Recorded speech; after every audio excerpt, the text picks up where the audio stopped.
Assalamualaikum warahmatullahi wabarakatuh. Anak-anak ibu, siswa-siswi kelas 9 MTS Nurul Falah. Kita melanjutkan pertemuan kita yang kedua di pelajaran prakarya. Pada pertemuan kali ini yang akan dibahas adalah tentang bagaimana cara membuat produk kerajinan berbahan campuran. Namun sebelum ibu menjelaskan, mari kita awali pertemuan kedua kita dengan mengucap basmalah. Bismillahirrahmanirrahim. Bagi yang sudah memiliki buku atau yang sudah mengambil buku paket dan buku LKS, silakan dibuka buku LKS-nya. Ini di bagian yang melanjutkan kemarin ya, poin yang C tentang produk kerajinan bahan campuran.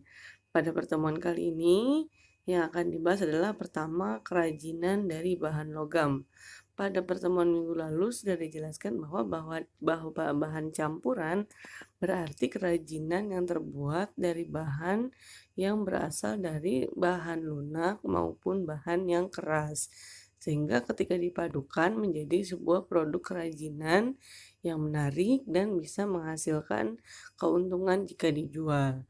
Nah, pada pertemuan kali ini yang pertama adalah kerajinan dari bahan logam. Kerajinan bahan logam berarti sebuah produk kerajinan yang berasal dari bahan logam.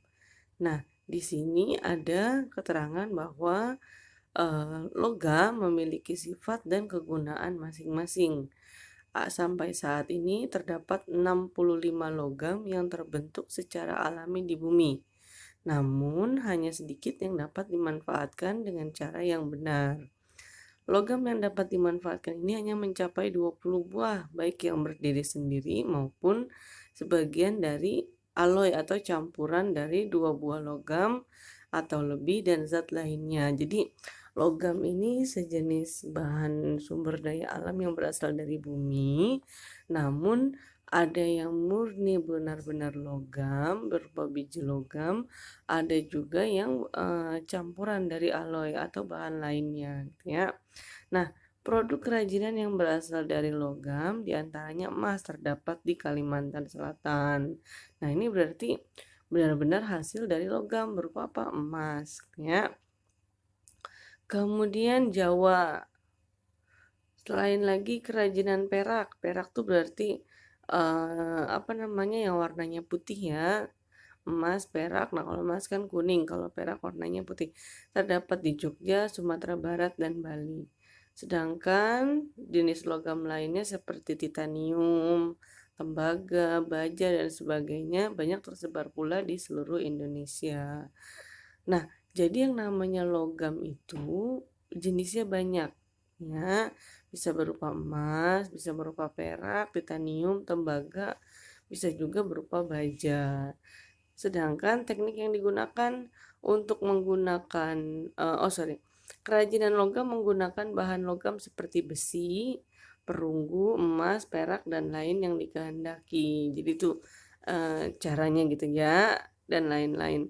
Teknik yang digunakan menggunakan sistem cor, ukir, tempa, atau sesuai dengan bentuk yang dikehendaki. Bahan logam banyak digunakan sebagai perhiasan atau aksesoris ya, seperti gelas, kap lampu, wadah serbaguna, serta piala sebagai simbol kejuaraan. Nah, ini biasanya logam dipakainya untuk hal-hal seperti itu. Seperti gelas ya, sorry.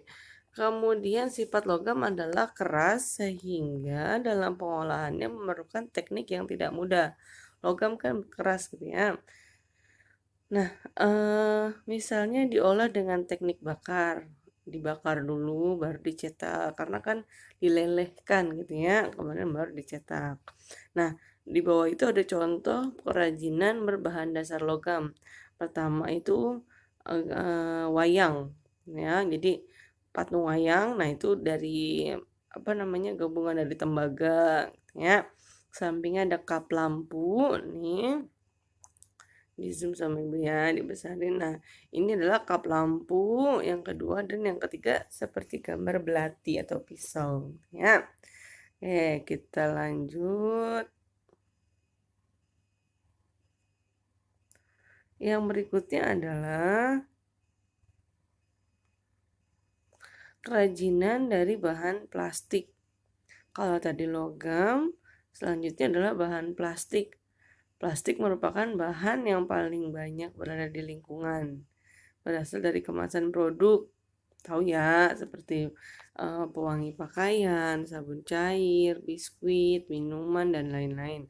Nah, cara membuat kenapa? Sesuai karakteristik, plastik memiliki kondisi yang tipis, transparan, licin tapi kuat, serta ada warnanya yang menarik. Ini juga sudah pernah dipraktekkan waktu di kelas 8 ya. Kita sudah pernah membuat, ada teman kamu yang bikin bunga dari plastik. Nah, itu juga merupakan bukti bahwa plastik dapat dibuat sebagai sebuah kerajinan. Jika dibuat menjadi karya kerajinan, plastik dapat dikembangkan dengan teknik seperti anyaman, menganyam gitu ya, jahit, tempel, sambung, dan sebagainya. Nah, di bawah ini adalah kombinasi antara bahan logam maupun kayu. Contohnya jual bunga plastik. Jadi bunganya plastik tapi tangkainya kayu. Berarti kan campuran antara bahan lunak dengan bahan keras. Plastiknya lunak, kayunya keras. Nah, ada lagi contoh alat musik berupa drum. Pukulan drumnya itu kan berbahan plastik ya, tapi lingkaran drumnya berbahan dasar logam. Maka sampai sapu lidi dan seterusnya. Ya, itu contohnya. Kemudian yang selanjutnya adalah kerajinan dari bahan batu.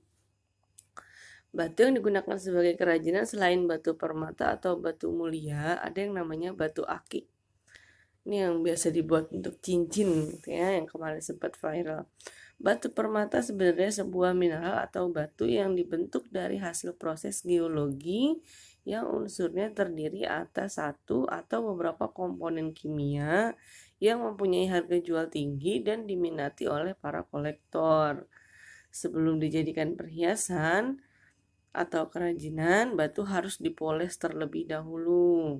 Tidak semua tempat di dunia ini mengandung permata. Di Indonesia itu yang mengandung permata antara lain Banten dengan ciri khasnya kalimaya, batu kalimaya atau batu opal namanya. Di Lampung dengan batu jenis anggur yang menawan dan jenis cempaka. Kalimantan dengan kecubungnya. Kemudian sama intan atau berlian. Nah, jadi masing-masing daerah itu memiliki ciri khas keunikan batu masing-masing ya. Di Indonesia sangat kaya dengan bebatuan jenisnya beraneka ragam. Daerah Kalimantan merupakan penghasil batu warna yang dinilai sangat unik. Jadi di Kalimantan itu banyak sumber daya alam yang benar-benar menghasilkan keuntungan besar bagi negara Indonesia ya. Banyak daerah di Indonesia menjadikan bebatuan warna sebagai produk kerajinan seperti aksesoris pelengkap busana, juga sebagai penghias benda. Batu hitam yang keras dan batu padas berwarna putih atau coklat yang lunak banyak dimanfaatkan untuk produk kerajinan. Teknik pengolahan untuk batu hitam atau batu padas banyak menggunakan teknik pahat. Jadi kalau batu masih bisa dipahat ya, masih bisa diukir. Kerajinan batu banyak digunakan untuk hiasan interior, hiasan dalam ruangan, atau eksterior di luar ruangan. Nah, itu contohnya ada gambar apa tuh namanya apa? Ukiran patung burung itu berasal dari batu. Yang gambar kedua di zoom ya sama ibu. Nah, yang gambar kedua ini nih contoh piala yang menggunakan permata gitu ya. Nah, yang ketiga batu cincin atau batu akik yang tadi. Selanjutnya, pengemasan produk kerajinan bahan campuran. Setelah produk campuran tadi dibuat, lalu dikemas. Kita selalu membuat sebuah produk dan harus selalu dibentuk dalam kemasan gitu ya. Jadi sudah tidak perlu panjang lebar lagi dijelaskan karena sama gitu ya. Pengemasan berarti menyiapkan barang menjadi siap untuk ditransportasikan, didistribusikan, disimpan, dijual, atau dipakai. Wadah atau pembungkus dapat membantu mencegah atau mengurangi kerusakan, melindungi produk yang ada di dalamnya, melindungi dari bahaya, pencemaran, serta gangguan fisik seperti gesekan atau benturan.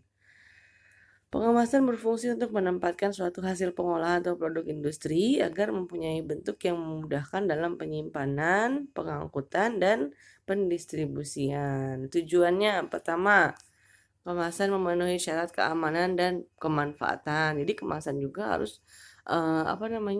sesuai dengan syarat keamanan. Kalau misalkan produk yang berupa batu akik, maka kemasannya harus berupa tempat untuk meletakkan batu akik gitu ya. Nggak bisa batu akik ditaruh dalam plastik. Nah, kurang lebih seperti itu. Atau plastik resek biasa ya nggak bisa dong gitu ya. Harus ada tempatnya. Kemudian yang kedua, kemasan melindungi produk dalam perjalanannya dari produsen ke konsumen. Melindungi fungsinya. Tiga, kemasan dapat mendukung program pemasaran. Jadi kalau kemasannya dikasih brand, dikasih merek, kemudian ditulis diberikan hiasan, itu juga akan memberikan daya tarik bagi orang yang melihatnya. Yang keempat, kemasan merupakan satu cara untuk meningkatkan laba atau keuntungan perusahaan. Manfaat pengemasan kerajinan bahan campuran. Pertama, biasanya lebih bersih. Kalau produk yang dikemas itu biasanya lebih bersih, menarik, dan tahan terhadap kerusakan. Yang kedua, merupakan satu-satu cara perusahaan membedakan produknya. Jadi, pembeda antara satu produk dengan produk yang lain. Yang ketiga, kemasan yang menarik dapat memikat dan menarik perhatian konsumen. Yang keempat, kemasan dapat menambah nilai jual produk. Itu kurang lebih seperti itu ya. Nah, ini adalah latihan soalnya 5 soal. Pertama, sebutkan jenis bahan kerajinan dari bahan campuran yang kamu ketahui. Dua, sebutkan manfaat pengemasan. Apa manfaat tadi kan udah ada ya. Yang ketiga, sebutkan contoh kerajinan dari bahan campuran batu dan logam. Masing-masing satu-satu contoh aja ya. Yang keempat, jelaskan tujuan dari pengemasan. Dan yang kelima, sebutkan peralatan yang digunakan untuk kerajinan teknik ukir. Jadi kalau mau mengukir, tekniknya, peralatan apa saja yang dibutuhkan. Oke anak-anak Ibu kelas 9, sampai sini dulu pertemuan kedua kita. Mudah-mudahan apa yang Ibu sampaikan dimengerti. Ingat, absen dan latihan soalnya dikerjakan semampunya. Asal tidak boleh dijawab dengan jawaban yang asal-asalan. Dijawab, diisi, kamu sudah kelas 9 supaya nilaimu bagus.